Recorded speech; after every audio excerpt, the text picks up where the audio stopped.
Graça e paz, abençoados! Estamos aqui no próximo vídeo, que é pulando a amarelinha nos ensinos da graça. É, isto mesmo. Vamos na parte 1. Vamos fazer essa pequena série falando pulando a amarelinha nos ensinos da graça. Por que o irmão Paulo está trazendo isso aqui? Porque a graça ensinada hoje é uma amarelinha. Por que amarelinha? Porque eles falam, é como aquele bem me quer, mal me quer. Eles pulam a amarelinha. Um quadradinho eles pisam e o outro não. Então pula a amarelinha. Eles aceitam uma coisa e não aceitam a outra. Fica escolhendo, né, o que eles querem ensinar como verdade. E nós vamos mostrar todas essas mentiras desses quadradinhos que eles pulam, que eles dizem que estão certos. Vamos mostrar os erros, né, nessas amarelinhas que tem sido ensinada em graça. Abençoado, tendo visto e percebido desde já alguns anos que os ensinos em graça, assim como no sistema religioso, muitos deles têm sido uma farsa, cheio de equívocos e armadilhas de ensino, onde se aplicam as palavras de Paulo no sentido literal e buscam aplicar na vida das pessoas, né, no entendimento das pessoas. Usam sempre a palavra a seu favor e entendimento de ensino, pois quando querem favorecer os seus ensinos, eles manobram a palavra para a seguinte fala, 2 pontos. Paulo aqui está falando para o povo do primeiro século deles. Então esta é a fala que eles encontram para poder sair pela tangente e dizer que Paulo está falando para o povo lá do primeiro século. Observa isso comigo e diz se não é verdade.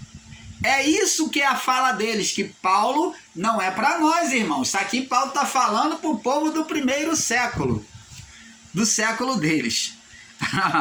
Tá falando o mundo deles, não é ir por todo mundo e pregar o evangelho, não. Está falando pregar o evangelho para o mundo deles. Opa! Se não é pregar o evangelho para o mundo deles, o que é toda criatura? Se não é para pregar o evangelho por todo mundo, que é o mundo deles, então o que é toda criatura humana? O que é toda criatura humana? Não é existente na face da terra? Ide por todo o mundo, significa dizer os 4 cantos da terra. Ide por todo o mundo e pregai o evangelho a quem? Ide nos 4 cantos da terra, pregai o evangelho a quem? A toda criatura. Não está dizendo ao povo judeu. Não está dizendo ao povo judeu, meu amado. Se é para ir em todo mundo e pregar a toda criatura, então não é o povo judeu. Como é que Jesus está dizendo ao povo judeu? Você está entendendo, amado? Deixa eu botar o carregador aqui. Então, abençoados, não está dizendo para pregar ao povo judeu, abençoado. O que eles não entendem é que a primeira comissão de Jesus já começa por aí, né? Eu vou entrar por esse caminho, né? Já começa por aí porque a primeira comissão de Jesus foi para pregar somente aos judeus. Ele disse: não entre na casa de gentios, ide apenas as ovelhas perdidas da casa de Israel. A quem os discípulos tinham que pregar na primeira comitiva, a primeira vez? Somente aos judeus, as ovelhas perdidas da casa de Israel. E Jesus ainda é bem claro e diz, não entre na casa dos gentios e nem de publicano. Aí está bem claro que era para pregar somente para judeus. Não era momento de pregar para os gentios. Por quê? Por quê? Porque Jesus, primeiramente, a sua missão era resgatar o povo judeu. Ele veio para cumprir aquela missão que fora de João Batista. Ele foi o precursor de João Batista. Como João Batista, né? Ele foi, Jesus veio após João Batista, tanto que ele começa a pregar o evangelho após a morte de João, é que ele começa a pregar o evangelho. João estava pregando aos judeus e o reino dos céus era para ser anunciado, a vinda do rei dos céus, primeiramente aos judeus, aos chamados eleitos. É aí que entra a palavra eleito, judeu, povo de Deus, o povo circuncidado, que era o povo que era particularidade de Deus. Por isso que chamavam eleitos, que era particularidade, o povo abraçado por Deus. Para isto, este povo era circuncidado e tinha que se submeter às cerimônias judaicas, os preceitos judaicos. Então, este povo era o povo eleito, o povo de Deus. Você está entendendo, amado? Não que Deus escolheu um ou outro, não. Esse era o eleito da época. O povo eleito era o circuncidado da promessa abraâmica, por meio da qual Deus instituiu a circuncisão. Abraão, você vai ter que circuncidar. Você quer me obedecer? Ser perfeito no meu caminho e eu te farei prosperar toda a tua semente. Então, a partir da criança com 8 anos, já pegava o pintinho da criança, lá o cabresto, e cortava o prepúcio do pintinho, e ou até adulto mesmo, que não fosse circuncidado, se quisesse chegasse e congregar com Israel, o judeu, o gentio que quisesse viver com o judeu como povo de Deus, poderia sim. No período de antigo teve isso. Abraão circuncidou os seus servos, e nem todos eram judeus. Ele tinha gentios ali como servo. E Moisés também, no período, também o povo que ali estava tinha gentios, que saiu do Egito, que aceitou aquela palavra de Deus, aceitou o Deus de Israel. Eles tinham que ser circuncidados, que era o sinal da promessa, da aliança com Deus, e por meio do qual Deus também aliançava com o povo. Você está entendendo, amado? Então, justamente isso, abençoado, é que nós temos que entender, né?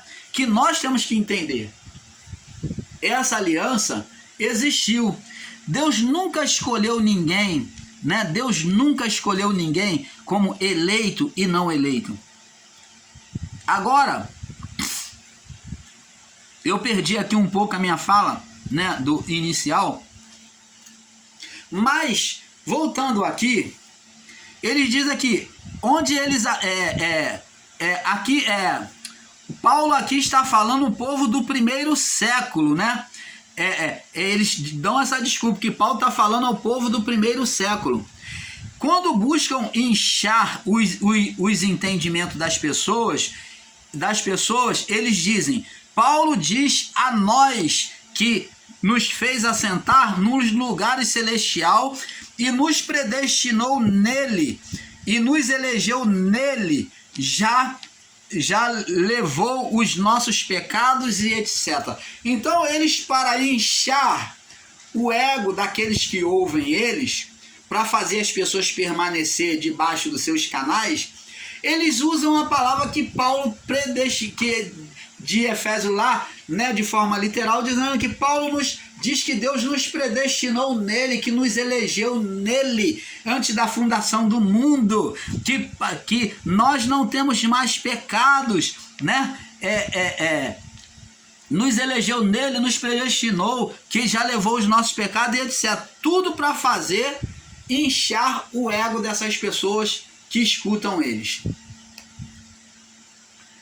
Então, ora, eles dizem que aquela palavra foi para o povo do primeiro século. E quando não é isso, eles usam dizendo que Deus falou por meio de Paulo que ele nos predestinou nele. Então eles fazem uma amarelinha que ora serve para eles e ora eles escolhem o que serve e o que não serve, né? Então tudo frases deslocadas e fora do contexto, não entendendo que Paulo está falando sobre um contexto espiritual.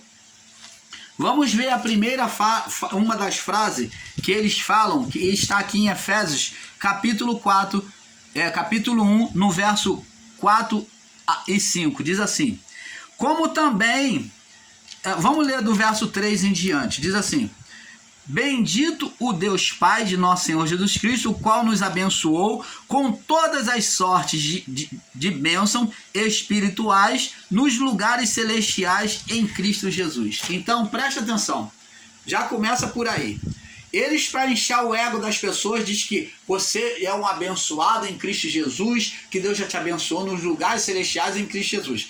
Falam de lugares celestiais, mas eles mesmos não enxergam e não entenderam que lugar celestial é este em Cristo Jesus.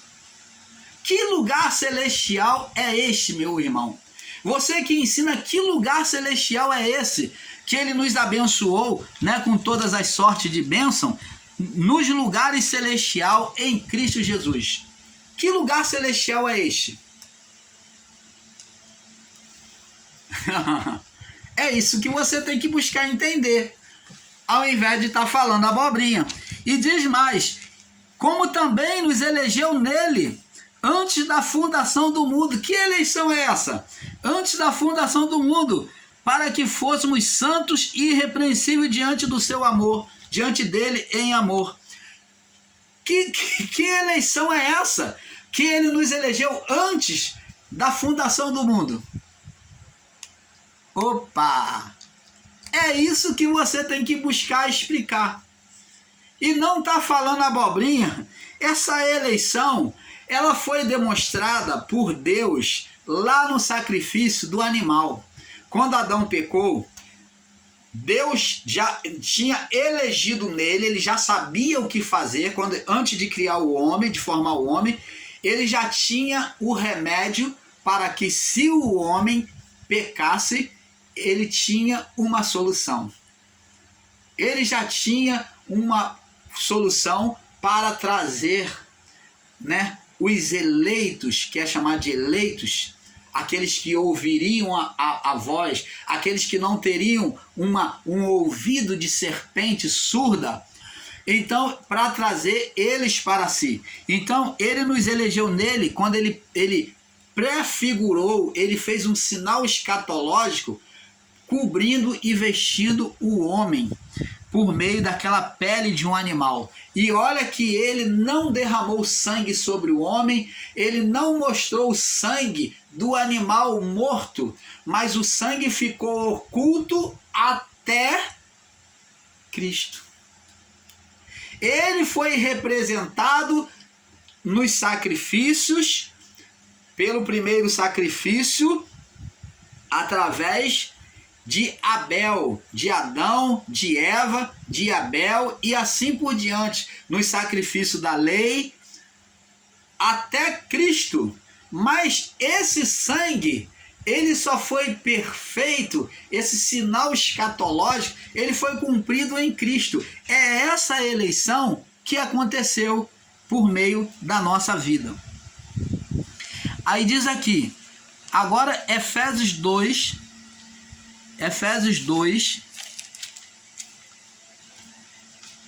no verso 6 ao 8. Efésios 2,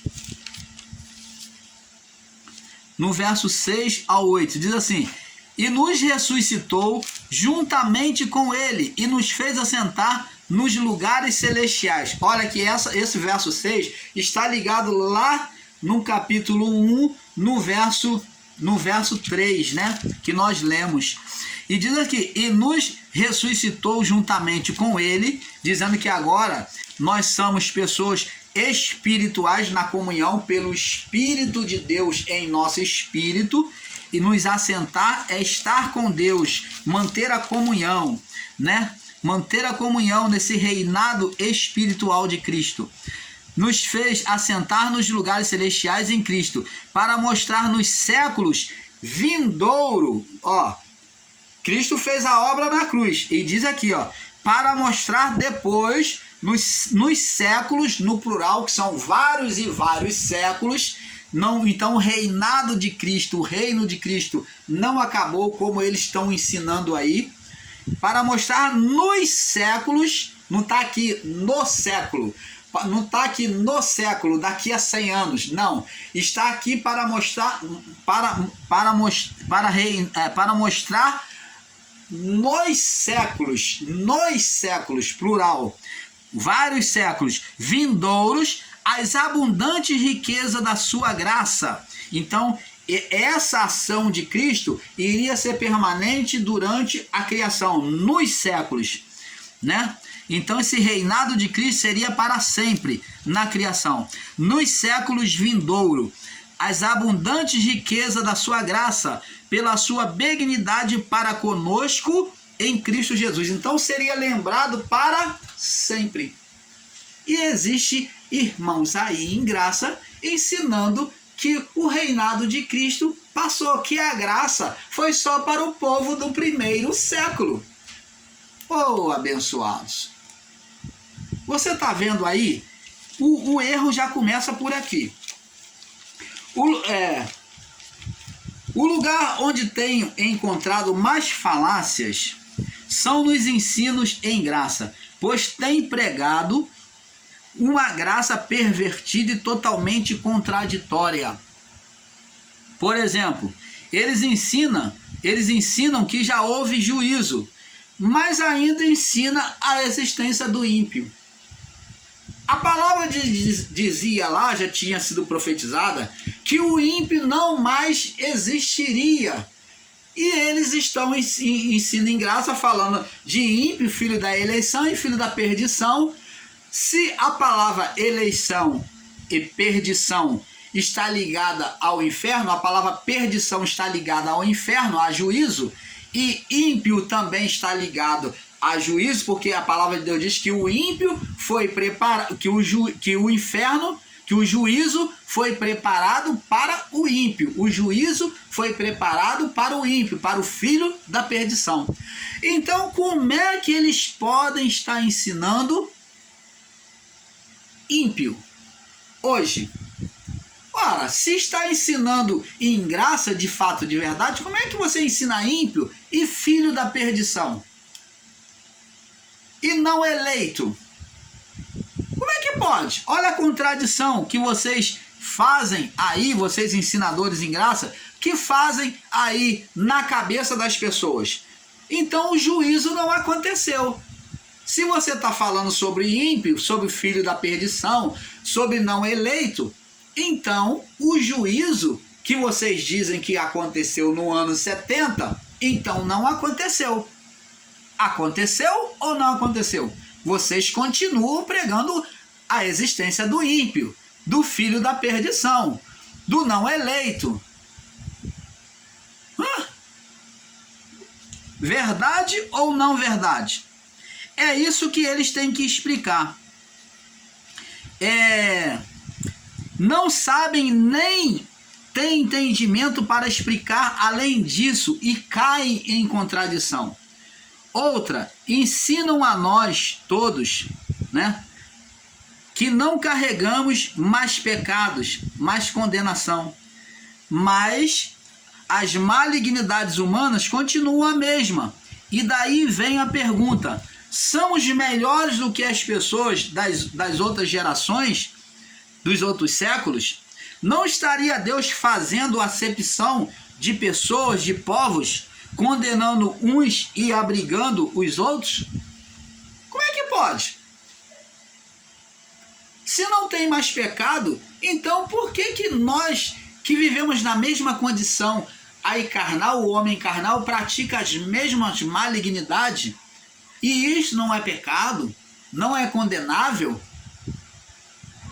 Então Deus fez acepção, ele escolheu aquele povo para castigar, e a gente vem numa boa e faz as mesmas malignidades que Deus condenou neles, e agora aceita em nós. E eles dizem que tudo isso foi por causa da cruz de Cristo, não entendendo que a condenação retirada foi a herança do pecado adriano na cruz. Você está entendendo, amado, que o pecado pessoal ainda existe. Vamos falar outra coisa, outro ponto. Ensinam que o inferno não existe e nunca existiu, pois inferno é sepultura. Outro ponto que eles ensinam.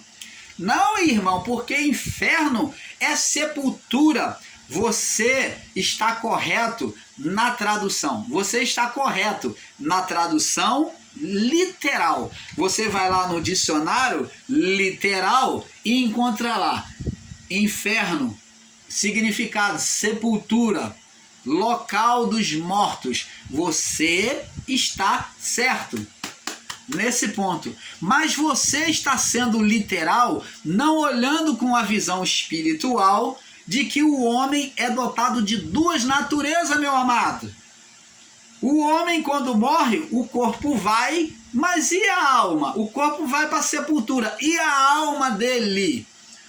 O espírito para onde vai? Aí você vai dizer: não, irmão, o espírito vai para Deus.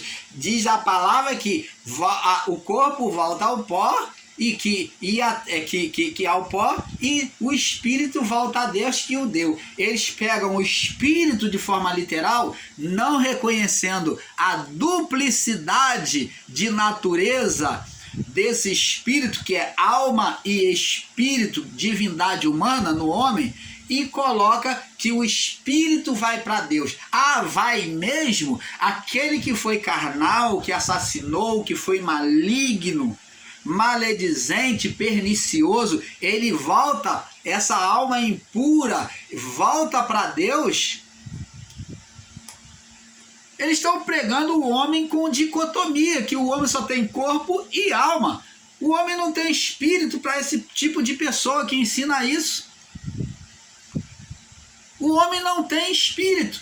E a divindade, eles pregam somente o homem com corpo e espírito como divindade, e a alma do homem.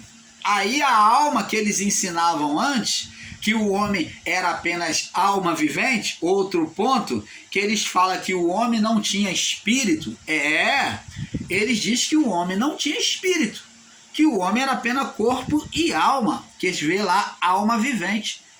O homem passou a ser alma vivente a partir do pecado. A partir do pecado, o homem passou a ser alma vivente. Mas o homem, o espírito estava lá, cativo à alma, junto à alma, cativo à carne. Ele estava apagado, fumegando, sem luz nenhuma. Por isso foi chamado de período das trevas, ou mundo das trevas, mundo das sombras. Então, abençoado, eles pegam literal, dizendo que sepultura, inferno é sepultura, e esquecem da sepultura espiritual. E a sepultura espiritual, para onde a alma teria que ir? Jesus disse para lá no livro de Mateus 5, ele diz: não tema os que matam o corpo e não podem matar a alma. Está falando do homem que mata o outro. Temei antes aquele que pode fazer perecer no inferno, perecer no inferno, morrer no inferno, tanto o corpo quanto a alma.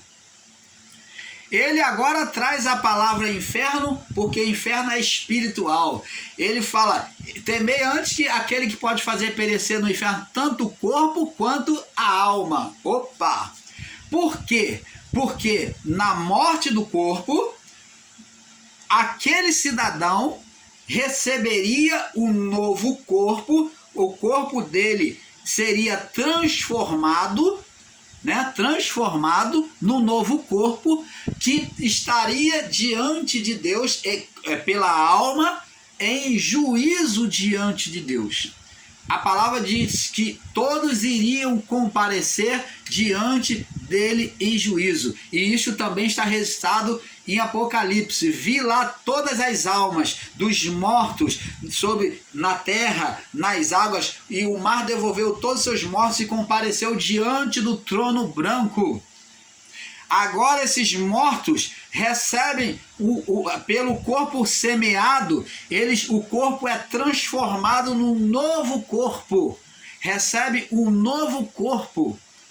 É transformado em um novo corpo. E comparece diante de Deus para juízo. Essa alma agora volta a um outro corpo. A um corpo transformado igual ao que a pessoa tinha. Você está entendendo, amado? Para sofrer o juízo. Então, abençoados, ensinar que inferno não existe é uma brutalidade de ensino. É você dizer que o homem é apenas físico, que a vida do homem é apenas material. Acabou, acabou. Acabou, acabou. Que está ligada somente a essa carcaça aqui, ó. Acabou, morreu essa carcaça, a alma vira lixo. Ela fica presa lá no pó, como eles ensinam. Eu nunca vi espírito ficar preso na sepultura do jeito que eles ensinam aí. Espírito não está limitado ao tempo e ao espaço, não, meu irmão. Você que ensina assim. Então, como diz aqui em Mateus 10, vamos lá, Mateus 10. Eles diz que a alma está presa, fica presa ao corpo. E diz aqui, ó. Mateus 10, no verso 28, 33. Vamos começando agora a semear pela palavra. 10, 28 ao 33. Diz assim. Olha o que Jesus disse, ó. Não temais os que matam o corpo, ó, os que provocam a morte física. Não tenha medo da morte física e não podem matar a alma, a espiritual, a vida espiritual.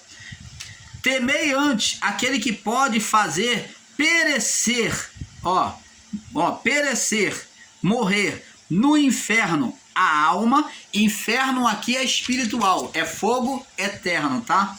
Não é isso que eles chamam aí, que esse fogo físico, não. Inferno é fogo eterno, fogo de Deus, espiritual. Ó, temei antes aquele que pode fazer perecer no inferno a alma, ó, o espiritual e o físico. Por que o físico? Porque o físico seria transformado para comparecer, a alma comparecer diante de Deus. Agora diz aqui, não se vendem 2 passarinhos por um asse? Nenhum deles cairá por terra sem a vontade do vosso Pai. Até mesmo o cabelo das vossas cabeças estão todos contados. Não temais, pois, mais valei vós do que muitos passarinhos. Porque qualquer que me confessar diante dos homens, eu confessarei diante do meu Pai que está nos céus. Mas qualquer que me negar diante dos homens, eu negarei diante do meu Pai que está nos céus. Tá vendo? Ó, confessar é viver na obediência, testemunhar Jesus. Que aquele que não confessar seria negado diante do Pai. Não cuideis que vim trazer paz à terra. Não vim trazer paz, mas a espada. Eu vim pôr em dissensão o homem contra seu pai. E a filha contra sua mãe, a nora contra sua sogra. Assim os inimigos do homem serão os seus familiares. Mostrando que as forças espirituais de Satanás atuariam por meio da mente humana contra o outro. É isso que está mostrando. Inimigos agora se tornam o quê? Espirituais dentro da própria família. Quem ama o pai e a mãe mais do que a mim, não é digno de mim. Quem ama o filho ou a filha mais do que a mim, não é digno de mim. Quem não toma a sua cruz e não segue após mim, não é digno de mim. Então tá vendo que ele vem trazer o evangelho e vem agora dizer que tinha que haver uma abnegação para a salvação. Agora outro ponto negam a existência do ser espiritual Satanás. É um ponto que eles negam. Diz que o ser espiritual Satanás não existe. Mesmo Jesus mostrando a presença e a atuação dele. Vamos lá em Mateus, onde Jesus mostra a presença, Mateus capítulo 16. Mateus 16, no verso 23. Mateus 16, 23. E ele, porém, voltando, disse a Pedro: para trás de mim, Satanás, porque me serves de escândalo, porque não compreendeis as coisas que são de Deus, mas só as que são dos homens. Então Pedro, depois de ter recebido a revelação pelo Espírito, ser o quê? Usado pelo Espírito Santo com sabedoria, reconhecendo quem era Jesus: tu és o Cristo, o Filho do Deus vivo. Ele era aquele que haveria de padecer. Pedro confessou o Cristo, que veio cumprir a vontade de Deus, profetizado por Isaías. E ele era o Filho do Deus vivo. Então, Pedro reconheceu Jesus no seu serviço e na sua grandeza espiritual.